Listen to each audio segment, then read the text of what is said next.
Howdy y'all, TheJTJ here with RollToWound.com. Today we're continuing our deep dive into the Soulblight Gravelords Battletome, specifically looking at the spells. So stick around.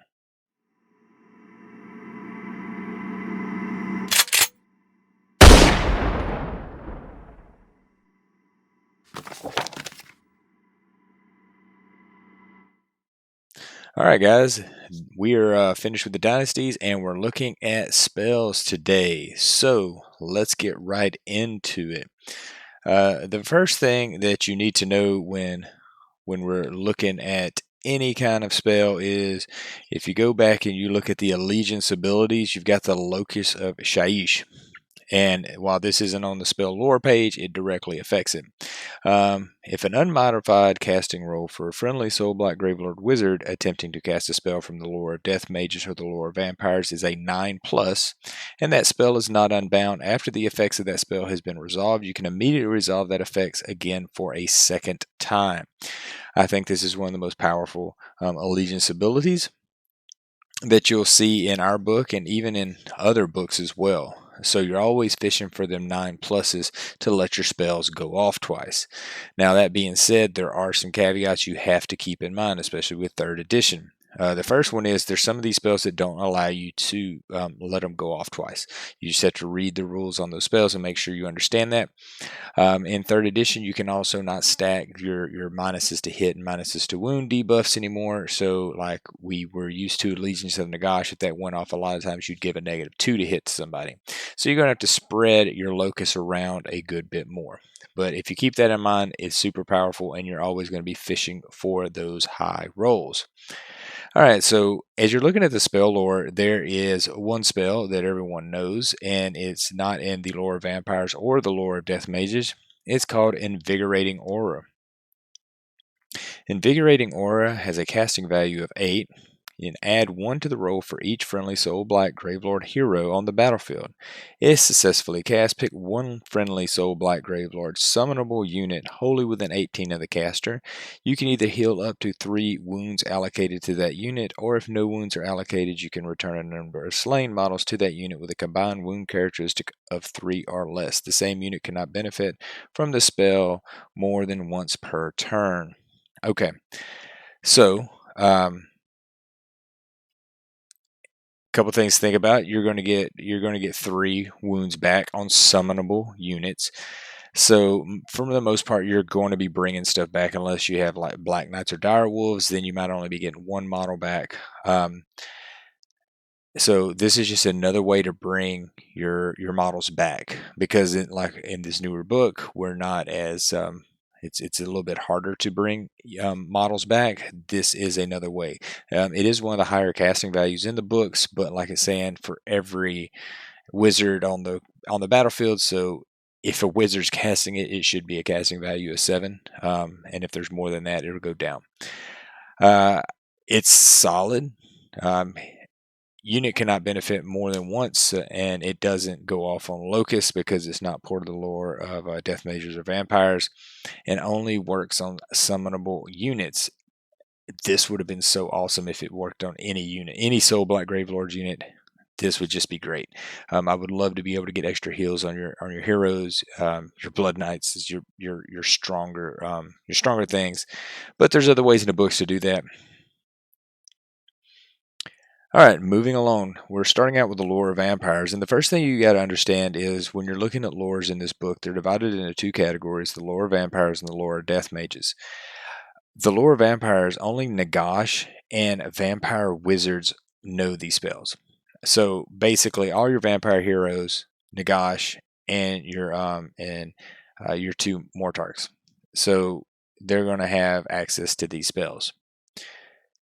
The first spell on the list is Blades of Shaiish. Blades of Shaiish has a casting value of 5. It successfully casts. Roll a dice for each enemy unit within 12 of the caster. On a 3-up, that unit suffers 1 mortal wound.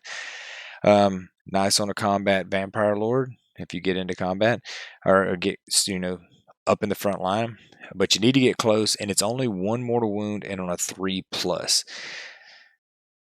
So it's a better than 50-50 chance that they're going to give a mortal wound out, but it's only 1 mortal wound.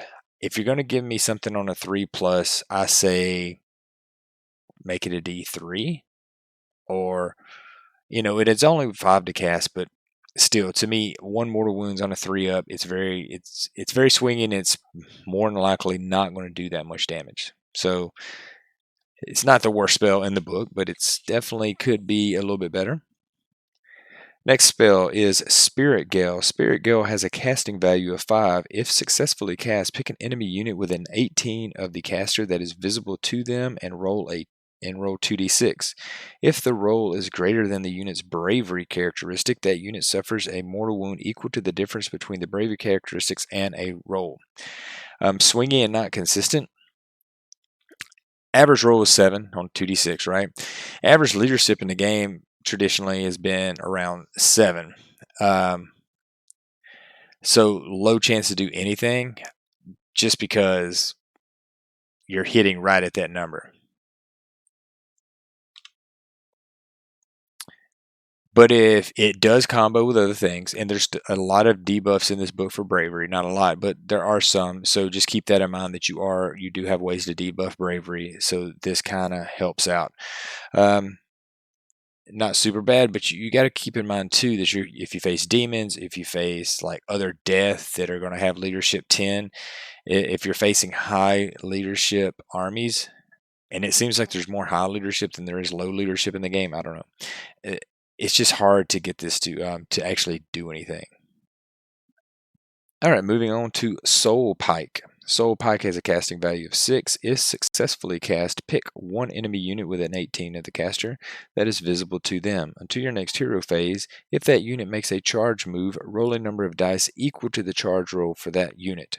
For each 4+ that unit suffers 1 mortal wound, the same unit cannot be affected by the spell more than once per turn. So there's one of your locusts. You can't double hit them so that it would, explode. It's a bit swingy. So your normal charge is a 12. So technically this could be a 12 mortal wound spell. That's great. If you tell me, hey, this spell does 12 mortal wounds, I'm taking it. But usually your average roll is 7, so and then you're needing the 4 up, so that's 50-50. So about 4 mortal wounds is what you're looking at this. The good thing is you could deter some people from charging, especially if they're already low on wounds. You hit them with this, they go, ooh, I don't know, if I roll high and you roll hot, then you're going to kill my unit or kill my monster or hero before I even get there. So not totally bad. I just think it's a little situational. All right. Amethystine Pinions, more commonly known as Pinions. Pinions has a casting value of 5. Is successfully cast until your next hero phase adds 6 to the caster's move characteristic. The same unit cannot benefit from this spell more than once per turn. It's a little bit changed from the last time. Last time, Locust would go off and you could double it up. It is also a self spell. So it's just for the caster. So you can't put it on someone else. Usually you'll see this on your Vampire Lords, your Vingorian Lords, something like that, to give them the extra movement they need to do some Alpha Strike. Or just, I used to put it on Nagash all the time. It was one of my favorite spells because you'd give him an extra 12 inches of movement and he would just zap all around the field to get hand to dust range or get whatever else. Like I said, Locust doesn't work, but smaller boards in 3.0, it's still going to be very useful. Extra movement is just so important in the game anyway, and with a board losing like 8 inches wide and 12 inches lengthwise or whatever, that extra 6 inches of movement is going to seem like a lot more, I think. So to me, this is one of your go-to spells for your vampires if you're taking. All right. Vile Transference. Vile Transference has a casting value of 4. If successfully cast, pick 1 enemy unit within 6 of the caster invisible to them. Roll a number of dice equal to half the enemy unit's wound characteristic, rounding up. For each 6 you can heal 1 wound allocated to the caster. If you run into something with 20 wounds, you're going to get about 1.5 wounds back. Not saying that couldn't spike, and you could get 10 wounds back, and this would make this an amazing spell. But there's a lot of factors involved. Number one, you got to be within 6 inches of a unit, so it's not a long range spell. The next thing you got to do, you've got to find something with an actual large wound characteristic. And there's some armies that just don't run large wound. They have 1 to 3, 4 wounds might be their biggest hero. There's other armies, yeah. If you go play like a Gargan army or something, then you got it. If somebody's running a lot of monsters and terror guys, then this gets a little bit better. But still, it's so unreliable, and it's just not, I don't think, worth taking at all. I think, on average, you're probably going to look at maybe getting a wound back per game with the spell, possibly, and if that's everything aligns. So avoid it. All right. Amaranthine Orb. Amaranthine Orb has a casting value of 6. If successfully cast, pick 1 point on the battlefield within 9 inches of the caster that is visible to them and draw an imaginary straight line 1 millimeter wide between that point and the closest part of the caster's base. Roll a dice for each unit that has models passed across by the line. On a 2+, that unit suffers D3 mortal wounds. Death units are not affected by this spell. We're still going to give it a B+. This is probably your best damage output spell for the vampires. A couple things to note. Death is not affected. So what is it? 25% of the armies out there are not affected by the spell. It requires a 2-up, and then it's only D3. Used to be a 4-up, D6. Way, way better. And it didn't matter if it was death or not.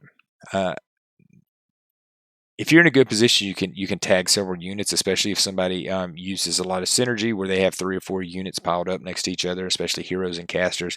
And that's what you want to use this for.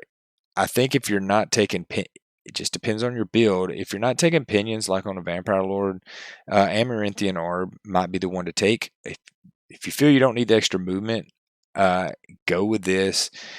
You could also look at Blades or Spirit Gale, but at the end of the day, I think you're going to see a lot of people taking this and a lot of people taking pinions. Moving right along to the lore of the Death Mages. Now, Death Mages, the only people that can take these spells are Nagash, the Mortarks, and Death Mage Wizards, which are like necromancers. Pretty much, if they're not a vampire keyword, they can take this spell. Unless they're Neferata or Manfred, they can also take these. The first spell is Overwhelming Dread. Overwhelming Dread has a casting value of 5. Is successfully cast, pick 1 enemy unit within 18 of the caster that is visible to them. Until your next hero phase, subtract 1 from hit rolls for attacks made by that unit. So traditionally in 2.0 especially, a -1 to hit is one of the biggest factors. It totally takes it skews the math so much in most armies that is super important. Overwhelming Dread was always a great spell.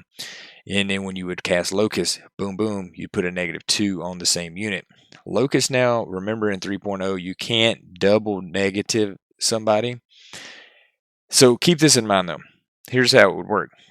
If you cast it and you did hit Locust, and that unit was already buffed with a +1 to hit, you could put it on them twice to give them that -1. So the first minus would take away their +1, and then the second minus would give them -1, right? Because you can't be modified at 2+ or -2.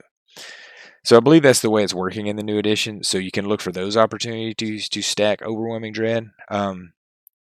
Or, of course, you could just now, because everybody's saying that everybody's running more small multiple units, that you'll be able to tag multiple units. The other good thing is it lasts until your next hero phase. So if you do get double turned or something, that unit is going to sit there until your next hero phase. Super great spell. Next spell up is Fading Vigor. Fading Vigor has a casting value of 6. If successfully cast, pick 1 enemy unit within 18 of the caster that is visible to them. Subtract 1 from the attack's characteristics of that unit's melee weapon to a minimum of 1 into your next hero phase. It's a great debuff. This is going to cut around, this can Locust, and this will cut around that -1 +1 to wound or hit rule in 3.0. But you're pretty much targeting heroes. You're targeting something that's going to have multiple attacks from the attack characteristic of that unit's melee weapons. So it's to a minimum of 1, but it's super nice to tag something that's going to have, especially your hard-hitting elite units that have 2 to 3 or 4 attacks each. Tag them with this, and their combat effectiveness is going to be cut into half, and by a quarter, by a third, whatever it is. So super, super good. It's definitely one you look at taking all the time. And Locust will let you, of course, spread that out, put it on 2 units, or you can, if the situation is right, you can put it on the same unit. All right, Spectral Grasp. Spectral Grasp has a casting value of 6. If successfully cast, pick 1 terrain feature wholly within 18 of the caster that is visible to them until your next hero phase. Have the move characteristic rounding up of enemy units that start a normal move within 3 inches of the terrain feature. Situational some maps, because you know how it is sometimes where maybe there's less terrain than you want. Maybe the terrain piece is it's bigger than what you, because I've seen some terrain pieces that take up like a quarter of the table, it seems. So you're sort of dependent on the layout of the table. Then that enemy unit has to be close, but in some situations this is golden. You're going to have their move characteristic. A slow army really hurts them a lot. A fast army, it hurts everybody. Having someone's move is just not fun. Terrain feature needs to be wholly within, so keep that in mind when you're measuring things out. And 3.0, going back to that smaller board, so things should be a lot tighter in. It should be easier to tag those terrain pieces. That terrain piece should be closer to units. So this is a solid choice. If you got an extra spell, maybe if you got 3 or 4 wizards, if I got 3 or 4 wizards, I'm probably taking Overwhelming Dread or Fading Vigor on them and just stacking it, double stacking it. But this is something to look at. All right, Prison of Grief. Prison of Grief has a casting value of 6. If successfully cast, pick 1 enemy unit within 12 inches of the caster that is visible to them. Until your next hero phase, roll a dice each time that unit attempts to move. On a 5+, that unit cannot move in that phase. The same unit cannot be affected by the spell more than 1 time. All right, so you can't double stack this, but if the Locust does go up, you can put it on 2 different units. 5+ is inconsistent, but it's game winning. It can literally, if you can, hey, those guys are fixing to run and take my objective that's I left open. You hit them with Prison of Grief. It shuts down their movement. They can't move. They can't get to the objective. They can't retreat out. They can't, reposition a screen or something. Like I said, this could be a game winning spell. However, you need it. First off, you got to cast it. Then you got to make sure it doesn't get unbound. Then you got to roll a 5 up. So there's multiple rolls in there that doesn't assure that. So when you look at taking this, it's like, man, it's really good. It could be really awesome, but it is inconsistent. So that's the only thing to keep in mind. Decrepify. Decrepify has a casting value of 6. If successfully cast, pick 1 enemy hero within 18 inches of the caster that is visible to them until your next hero phase. Subtract 1 from wound rolls for attacks made by that model, and subtract 1 from damage characteristics of that model's melee weapon to a minimum of 1. All right. A+. Now, there's nothing saying you can't, if you locust this, you can't put it on the same hero twice. But you're not going to get to subtract 2 from the wound rolls. You'll only get to subtract that 1. And then you will be taking 2 of the damage characteristics off. So that could still be important if you're facing some big nasty, that's coming along, like if you were facing against Nagash or anything that's going to hit hard. Durthu with his 6 damage, you can take 1 to 2 of those off if you locust, or if they have 2 powerful heroes, hit them up. I think it's really good. It's a low casting cost, and this will hamstring many heavy hitters in the game, especially if they don't already have buffs running, which there are a lot of buffs in 3.0, so they're going to have those abilities to get, put up their buffs, but these will help maybe equal those out too. I think it is something that you would look at taking, especially if you know that you're going to go toe to toe with a lot of strong heroes. Maybe throw this on something like Manfred, or I mean, Nagash is already going to know it, so it is worth a look. And finally, we have Soul Harvest. Soul Harvest has a casting value of 7. If successfully cast, each enemy unit within 3 inch of the caster suffers D3 mortal wounds. In addition, for each mortal wound inflicted by this spell and not negated, roll a dice. For each 5+, you can heal 1 mortal wound. All right, solid choice for a frontline caster. Wish this was in the lore of vampires. This would be perfect for the lore of vampires. Makes sense. It's gonna be fine on Manfred and Neferata. Also, it's a solid spell all the way around. Who you put it on is going to be the thing. Like, who's going to be able to use this when?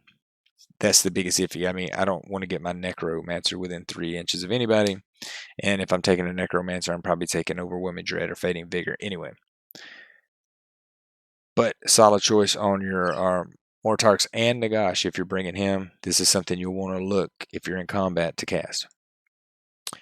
All right, so what do I think of these spell lores in general? Casting costs are low across the board. However, too many spells need additional rolls to make them function. So you're getting the low casting, but then on top of it, you're still having to make a random roll. I don't know which is better. It's almost better to me to have a higher, like, make it cost 1 more to cast, because there's nothing. Hey, I cast the spell. They don't negate it, and then, oh, I'm fixing to roll. I need a 5, and you roll, a 4, and it's like, it doesn't work. Locust is one of the best allegiance abilities in the game. I love it. I think it's awesome. I think it gives you so much tactical flexibility when it hits. You don't need to count on it with a lot of these spells, but when it does hit, it's like, oh, this is such a nice bonus. Lore of Vampires is a bit mad, but Lore of Death Mages is very good. Game winning when it goes off. I'm telling you, the spell and the Lore of Death Mages are awesome, and you can totally build around them. You can swing games easily with that lore. I think you'll see the vampires taking the same spells over and over. You'll see them taking orb. You'll see them taking pinions. I don't think there'll be too much variation, but Manfred and Neferata are going to benefit immensely from these spells. Them being able to take Lore of Death Mages is just awesome, because you can decide, hey, I'm just going to make myself be a better healer. I want to debuff somebody. However you want to run it, whatever you want to use, they're benefiting more than probably anybody. Nagash benefits obviously, but he's so costly that it's hard to. And are we wanting to do magic missile spam with him still? I don't know. As far as tactics, when we're looking at these, other than the stuff that's kind of obvious, is whenever you're selecting, I would almost build around my war scrolls and my dynasty or my bloodlines first. Pick your command traits, pick your artifacts, okay? And if one of those command traits or artifacts are giving a negative to wound or a negative to hit modifier, bubbles, or some of that stuff, then pick your spells accordingly. Okay, so you don't want to take an artifact that gives a -1 to hit of enemy units within 3 inches, and then also take Overwhelming Dread as your spell. Now, I'm not saying this is necessarily bad, because sometimes redundancy is good, but that's the type of thing you have to think about in this edition, because that's the type of thing you have to think about in this edition, because we can't just give some people -3 and -4 to hit or wound. So make sure you're reading your war scrolls and you're understanding. And maybe you could do it the opposite way, where you say, hey, I really want to take Overwhelming Dread, so I'm going to look to build my Vampire Lord and Zombie Dragon or my Vangorian Lord with a certain bloodline that gives them the minuses to wound bubbles. So it's things like that. Just keep that in mind when you're going through this. And make sure when you're playing a Soulblight that you understand these spells and when these locusts go off and what they can affect. So if you're listening to this, you don't plan on actually playing Soulblight, you just want to learn about them. Make sure that you understand that locust doesn't affect every single spell in the book. So make sure that you're reading those rules and asking your opponent, hey, you sure locust affects that twice? Does that bonus or is that debuff going to stack twice on this unit? Things like that. And that does it for the spell lores. Thanks for watching, guys, and y'all be good.